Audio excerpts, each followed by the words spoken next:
Assalamualaikum warahmatullahi taala wabarakatuh, murid-murid.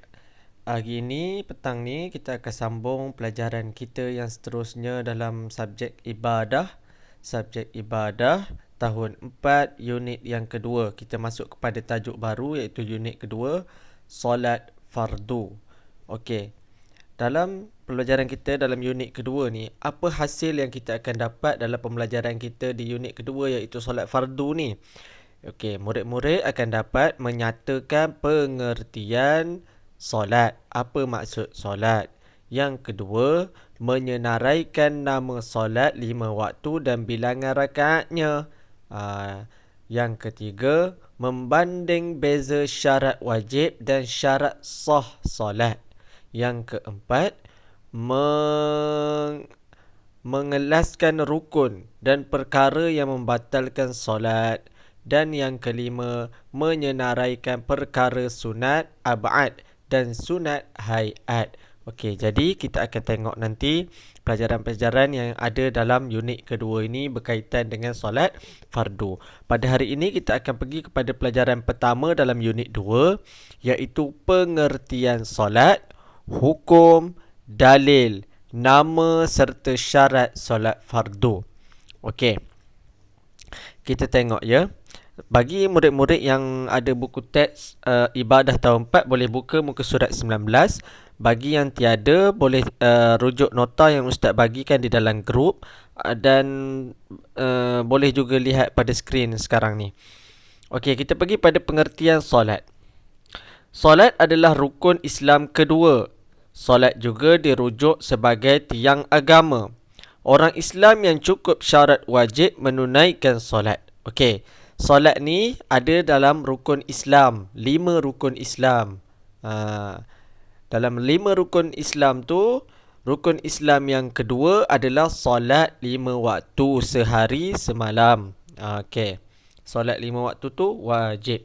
Okey, solat juga dirujuk sebagai tiang agama. Solat ni kita gelarkan dia sebagai tiang agama. Ibarat rumah. Kalau rumah tak ada tiang, rumah tu akan jadi apa? Runtuh. Begitu juga dengan Islam. Islam, agama kita ni, tiang dia apa? Solat. Jadi kalau kita tak laksanakan solat, makna kita meruntuhkan agama. Okey. Firman Allah Subhanahu wa taala dalam surah Al-Baqarah ayat 43. Wa aqimus salata wa atuz zakata warka'u ma'ar raki'in. Yang bermaksud, dan dirikanlah salat, tunaikanlah zakat dan rukuklah bersama dengan orang-orang yang rukuk. Okey. Tu ayat Quran dalam surah Al-Baqarah ayat 43. Okey, kita tengok apa pengertian solat tu. Okey, solat dari segi bahasa. Solat bermaksud doa. Dari segi bahasa, maksud dia doa. Solat tu maksud dia doa. Okey. Dari segi syarak pula apa dia? Daripada segi syarak atau istilah, solat ialah ibadah yang dilakukan dengan perbuatan dan perkataan yang tertentu, dimulai dengan takbiratul ihram dan diakhiri dengan salam. Okey. Solat daripada segi istilah maksud dia ibadah yang dilakukan dengan perbuatan dan perkataan yang tertentu, dimulai dengan takbiratul ihram dan berakhir dengan salam. Tu dia solat. Maksud solat. Okey.